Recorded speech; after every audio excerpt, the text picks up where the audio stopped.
I'd played in local bands before that, and then I got into Ozzy and just thrust right away into playing arenas. I played in local bands before that, and then I got into Ozzy and was just thrust right away into playing arenas. One of the first gigs I did with him, Jake E. Lee, has never been a name often mentioned in the chronicles of heavy metal. He didn't smash guitars on stage, never made headlines for bar fights, and never boasted about million-view hits. Yet he was the one who wrote "Bark at the Moon," the very song that brought Ozzy Osbourne back to the top after Randy Rhoads' tragic death. And he was also the one whose name was quietly removed from the songwriting credits, vanishing from the spotlight without a single word of complaint. Jake never lived for titles. He didn't need the limelight to prove how good he was. The only things he carried through his more than 40-year journey were his guitar and a fearless silence. While the world chased the spotlight, Jake chose to stand behind the curtain. While others screamed to be heard, he simply played and let his guitar do the talking. So what made a gifted artist like Jake E. Lee, once described as the bridge between Randy Rhoads and Zakk Wylde, disappear in silence for decades? Why is someone who helped shape the very sound of a pivotal era in Ozzy's career so often missing from the list of legendary guitarists? The answer lies in his quiet but turbulent life, a life where the spotlight never quite managed to hide the scars behind it. Jake E. Lee was born on February 15, 1957, in Norfolk, Virginia, under the birth name Jake Lou Williams. His mother was Japanese and his father was of Welsh descent, a rare combination in an America still rife with prejudice at the time. The family moved to San Diego when he was a child, and it was there that Jake's early years unfolded quietly, caught between two worlds where he truly belonged to neither. At school, Jake was often teased for his Asian features, particularly his narrow eyes and distinct complexion. He once said he felt out of place from an early age, not American enough to be fully accepted, yet not Japanese enough to fully understand his mother's roots. This left him withdrawn, introspective, and almost entirely closed off from the world, except through music. Jake's mother, a strict and principled woman, forced him to study classical piano starting at the age of 6. For years, Jake practiced for hours each day, forbidden from listening to rock music or indulging in fantasies. But that foundation would later shape a different kind of musician, a guitarist who didn't just play fast but thought deeply about harmony, structure, and melodic depth. At age 13, Jake secretly switched to guitar, not out of rebellion, but because the 6-string instrument gave him a sense of freedom that the piano never could. He began listening to Led Zeppelin, Jimi Hendrix, Ritchie Blackmore, icons his mother would never allow in the house. But Jake didn't ask, he just listened and played as much as he could. From a child bound by rigid rules, Jake quietly carved out his own escape. He didn't rebel with words or act out in defiance. He chose music as his weapon and silence as his shield. Those years of discipline and isolation became the very essence of Jake E. Lee, quiet, unbound, and unlike anyone else. Jake E. Lee didn't enter the rock world with a bang. There was no viral demo, no million-dollar contract. His career began quietly and with hardship, just like the man himself. After mastering the guitar in his teenage years, Jake started playing in a few local bands in San Diego, treating them as stepping stones. By the late 1970s, he made the decision to leave home and head for Los Angeles, the place every young guitarist believed dreams could begin. But LA wasn't welcoming. Hundreds of bands, thousands of faces, all fighting to be noticed. Jake joined a band called Teaser, then moved on to play for Mickey Rat, the early version of the glam metal band that would later become Rat. Though he didn't stay long, this period helped sharpen his stage skills and gave him access to the underground ecosystem of the Sunset Strip, where players like George Lynch, Warren D. Martini, and Eddie Van Halen had made their mark. Jake then joined Rough Cut, a band managed by Wendy Dio, wife of Ronnie James Dio. This would become a turning point, because it was Wendy who introduced Jake to Sharon Osbourne at a time when Ozzy was searching for someone to replace Randy Rhoads, the guitar genius who had just died in a plane crash. The audition was quiet but high pressure. Jake was invited to go head-to-head with George Lynch, already a well-known guitarist. Ozzy later admitted he was very confused because both were incredible. But during one fateful rehearsal, Jake played an improvised riff that no one had ever heard before. Ozzy turned to Sharon and said, "This guy's crazy, and I like it." Jake got the gig not because of fame, but because of a quiet boldness, the way he pushed the guitar to its limits while keeping total control. For Ozzy, that was what he needed after such a devastating loss in Randy Rhoads. And so, from a player hidden in the shadows of local clubs, Jake E. Lee officially stepped into the center of heavy metal, where every spotlight burned bright and every mistake was magnified. But instead of fear, he chose what he knew best: no big words, no fake excitement, just a quiet grip on the guitar, ready to write the most brilliant chapter of his career. Though tragically, his name would be erased from the credits of the very first album. In 1983, Bark at the Moon was released, marking Jake Lee's official debut as Ozzy Osbourne's lead guitarist. The sound of the album took a new turn, sharper, more modern, with a tight fusion of classic metal riffing and complex harmonic ideas. Jake's fingerprints were everywhere, from the relentless rhythms to the soaring solos, from rock and roll rebel to center of eternity. Yet on the songwriting credits, only one name appeared: Ozzy Osbourne. Jake had written Bark at the Moon, the title track and the most iconic song on the album, based on guitar ideas he had been developing since his days in Rough Cut. But when asked why his name wasn't listed as a co-writer, Jake gave a blunt reply: "They handed me the contract. Sharon said if I didn't sign it, I'd be out of a job. So I signed." That contract stripped him of all songwriting rights. Jake received no royalties, no recognition as a co-creator, and no legal recourse. Because he had signed for decades, afterward Bark at the Moon continued to be known as Ozzy's creation, even though much of its music came not from Ozzy, but from a quiet, long-haired guitarist standing in the shadows behind him. Still, Jake didn't give up. He went on to record The Ultimate Sin, 1986, with Ozzy, a record that leaned more into the glam metal sound of the era. The track, Shot in the Dark, became a major hit, its video played non-stop on MTV, and the tour sold out worldwide. On stage, Jake played guitar like he was speaking with his soul. His style wasn't like Rhoads, he wasn't overly neoclassical.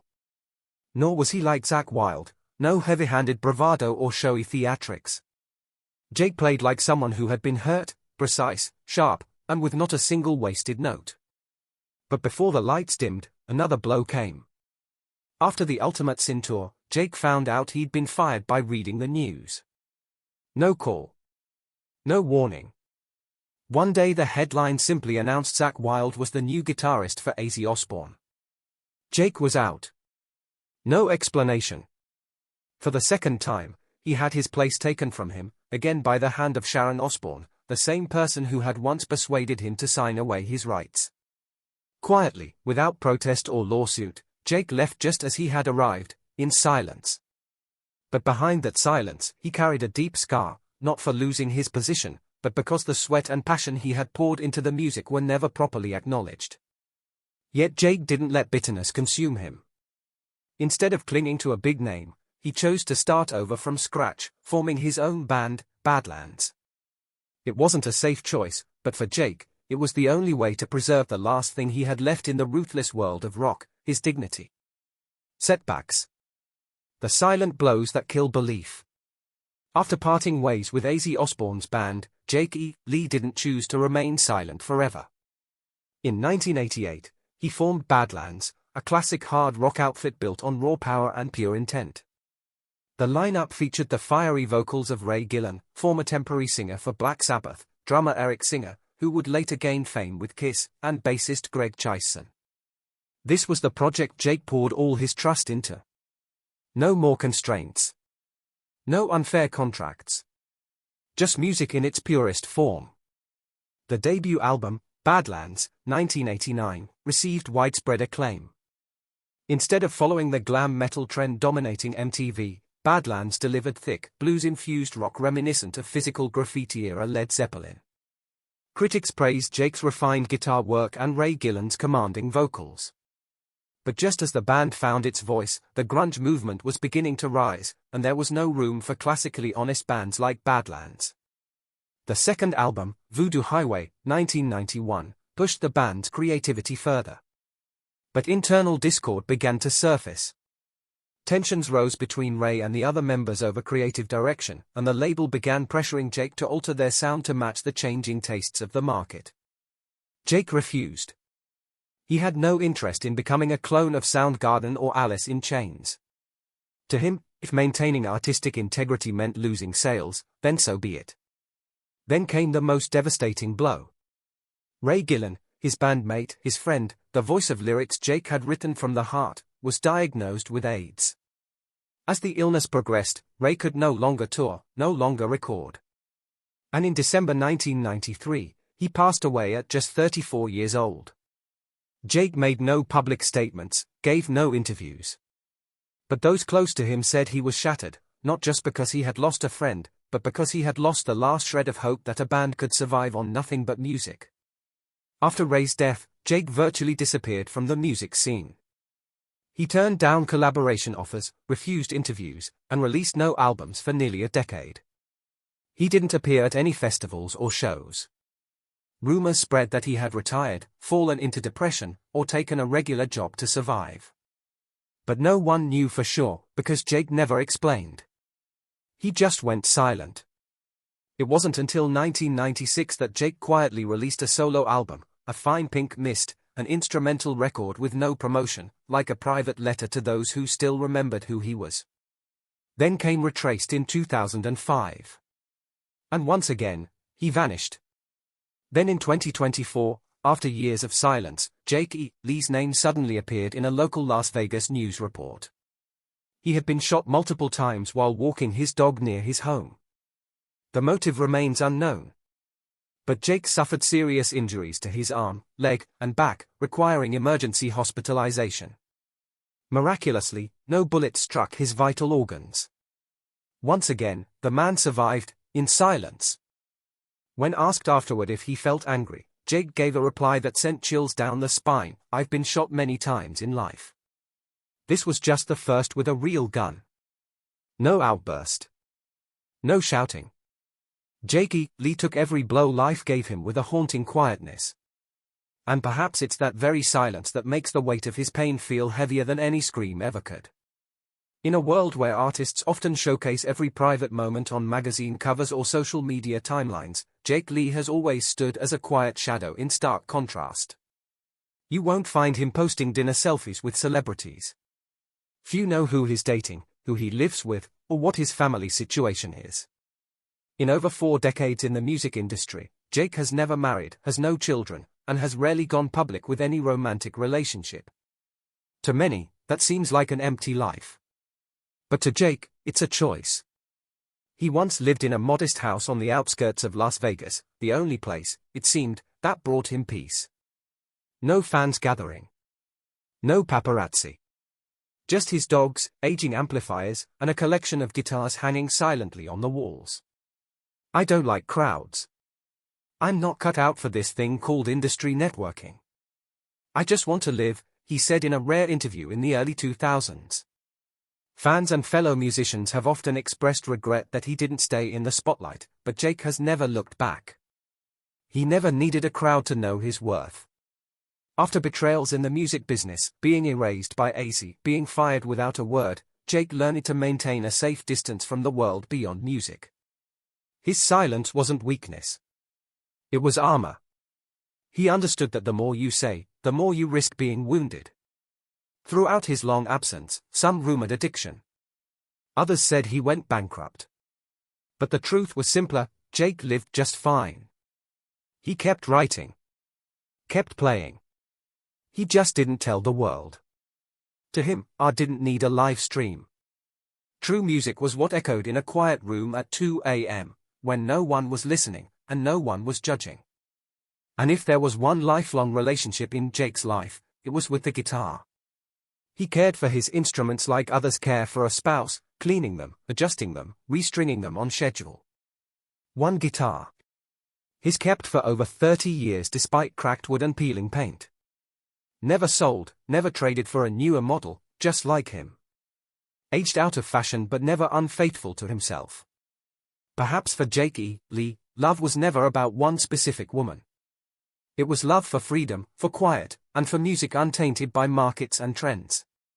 He didn't live alone because no one needed him, but because the only thing he truly needed was something the world couldn't offer: silence, legacy, and influence.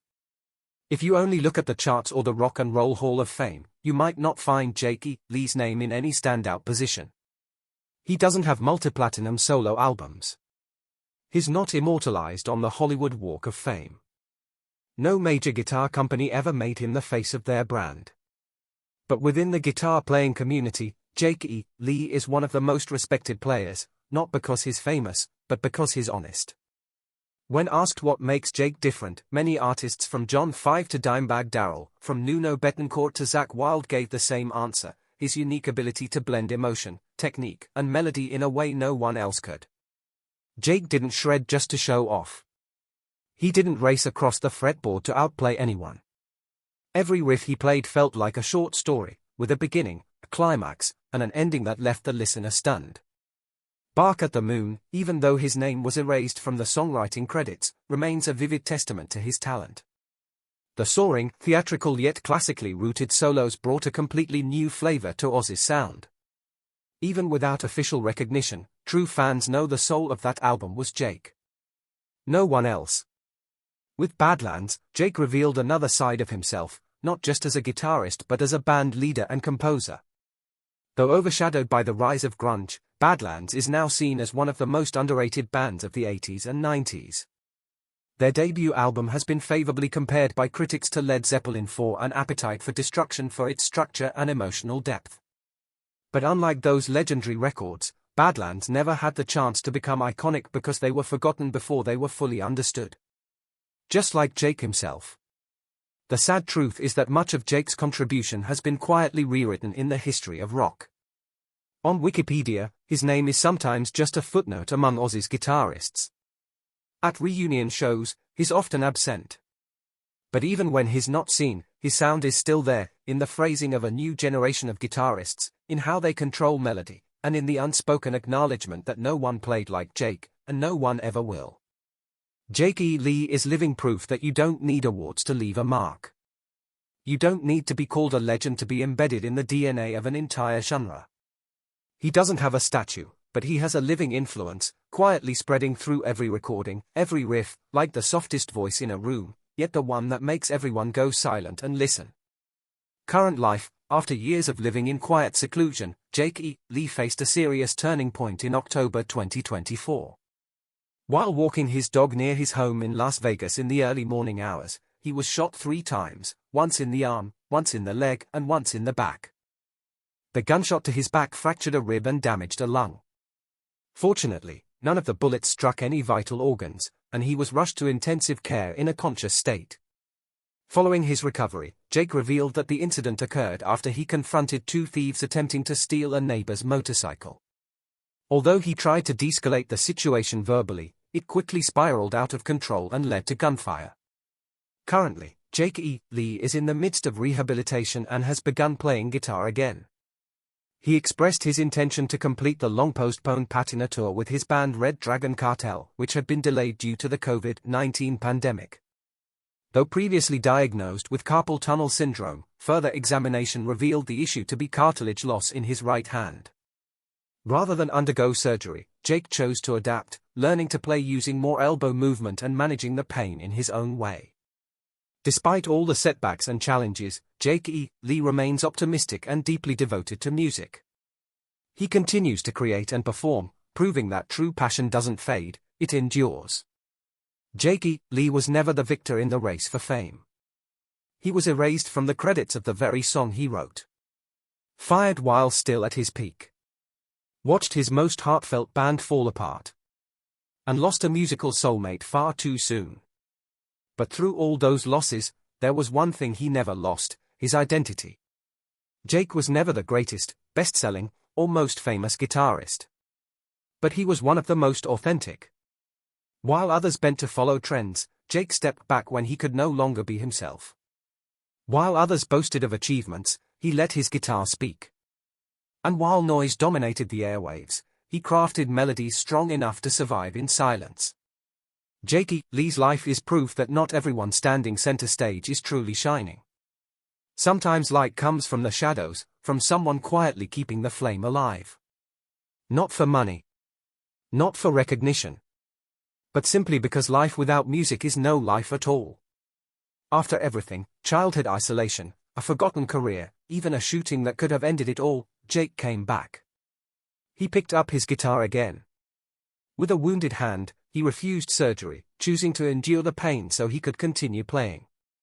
Because to him, music isn't a profession, it's a way to survive. There may be no statue bearing Jake E. Lee's name. But every time Bark at the Moon plays, every time a young guitarist tries to blend speed with feeling, technique with freedom, he's still there. No spotlight. No applause. Just one listener who truly understands. Which era of Jake left the strongest impression on you, his blazing years with Ozzy or his soul-stirring riffs with Badlands?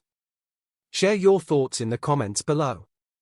And if you love stories of artists who don't need the spotlight but still leave behind light, don't forget to like, subscribe, and ring the bell so you won't miss the next moving journey. Thank you for watching all the way.